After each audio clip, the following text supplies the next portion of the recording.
नमस्कार दोस्तों, स्वागत है आप सभी का हमारे चैनल भक्ति ज्ञान में। दोस्तों, आज मैं आपको धर्मराज दशमी की कहानी सुना रहा हूँ। धर्मराज दशमी या यम धर्मराज दशमी भगवान यम को समर्पित है, जो मृत्यु के हिंदू देवता हैं। यम को समर्पित एक पूजा जिसे यम धर्मराज के नाम से भी जाना जाता है, इस दिन आयोजित की जाती है।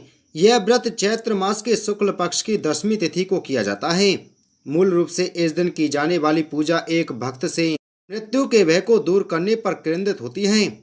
कथा उपनिषद में युवा नचिकेता की कहानी सुनना अच्छा होता है, जो मृत्यु के रहस्य को जानने के लिए यम के घर गए थे। धर्मराज दशमी का व्रत व त्योहार चैत्र शुक्ल पक्ष की दशमी को आता है। धर्मराज को यमराज भी कहते हैं।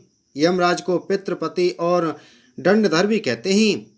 सबसे पहले युधिष्ठिर ने अपने खोए हुए भाइयों को पाने के लिए यक्ष की कृपा से यह व्रत रखा था। इस व्रत के संबंध में भगवान श्री कृष्ण ने युधिष्ठिर को बताया था, यदि किसी का यात्रा पर गया पति किसी कारणवश लौट नहीं पा रहा है तो पत्नी को यह व्रत रखना चाहिए। वैकुंठ में जाने की इच्छा से भी यह व्रत रखा जाता है। इस व्रत को रखने से सभी तरह की मनोकामनाएं पूर्ण होती हैं। कन्या यह व्रत रखती हैं तो उन्हें सुयोग्य वर की प्राप्ति होती है। मान्यता अनुसार रोगी रखता है तो रोग दूर हो जाता है।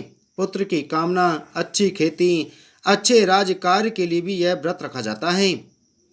एक ब्राह्मणी मृत्यु के बाद यम के द्वार पहुंची। वहां उसने कहा कि मुझे धर्मराज के मंदिर का रास्ता बताओ।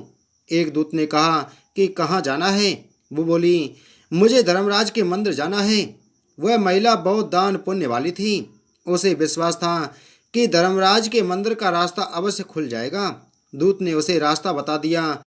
वहां देखा कि बहुत बड़ा सा मंदिर है। वहां हीरे मोती जड़ती सोने के सिंहासन पर धर्मराज विराजमान हैं और न्याय सभा ले रहे हैं। न्याय नीति से अपना राज्य संभाल रहे थे। यमराज जी सबको कर्मानुसार दंड दे रहे थे। ब्राह्मणी ने जाकर प्रणाम किया और बोली, मुझे बैकुंठ जाना है। धर्मराज जी ने चित्रगुप्त से कहा, लेखा जोखा सुनाओ। चित्रगुप्त ने लेखा सुनाया। सुनकर धर्मराज जी ने कहा, तुमने सब धर्म किए पर धर्मराज जी की कहानी नहीं सुनी। बैकुंठ में कैसे जाएगी? महिला बोली, धर्मराज जी की कहानी के क्या नियम हैं? धर्मराज जी बोले, कोई 1 साल, कोई 6 महीने, कोई 7 दिन ही सुने, पर धर्मराज जी की कहानी अवश्य सुने, फिर उसका उद्यापन कर दें।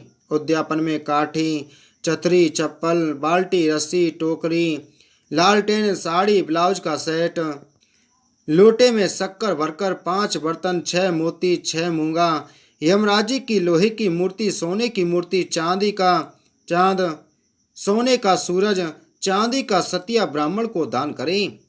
प्रतिदिन चावल का सतिया बनाकर कहानी सुने। यह कहानी सुनकर ब्राह्मणी बोली, हे धर्मराज जी, मुझे 7 दिन वापस पृथ्वी लोक पर भेज दो। मैं कहानी सुनकर वापस आ जाऊंगी। धर्मराज जी ने उसका लेखा जोखा देखकर 7 दिन के लिए पुनः पृथ्वी लोक पर भेज दिया। ब्राह्मणी जीवित हो गई।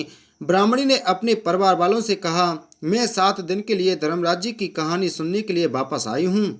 इस कथा को सुनने से बड़ा पुण्य मिलता है। उसने चावल का सातिया बनाकर परिवार के साथ 7 दिनों तक धर्मराज जी की कहानी सुनी। 7 दिन पूर्ण होने पर धर्मराज जी ने अपने दूत भेजकर उसे वापस ऊपर बुला लिया। अंत में ब्राह्मणी को बैकुंठ में श्री हरि के चरणों में स्थान मिला। हे धर्मराज जी महाराज, जैसे आपने ब्राह्मणी को बैकुंठ का वास दिया, ऐसे ही आप अपने सभी भक्तों को बैकुंठ का वास देना। बोलो धर्मराज जी महाराज की जय।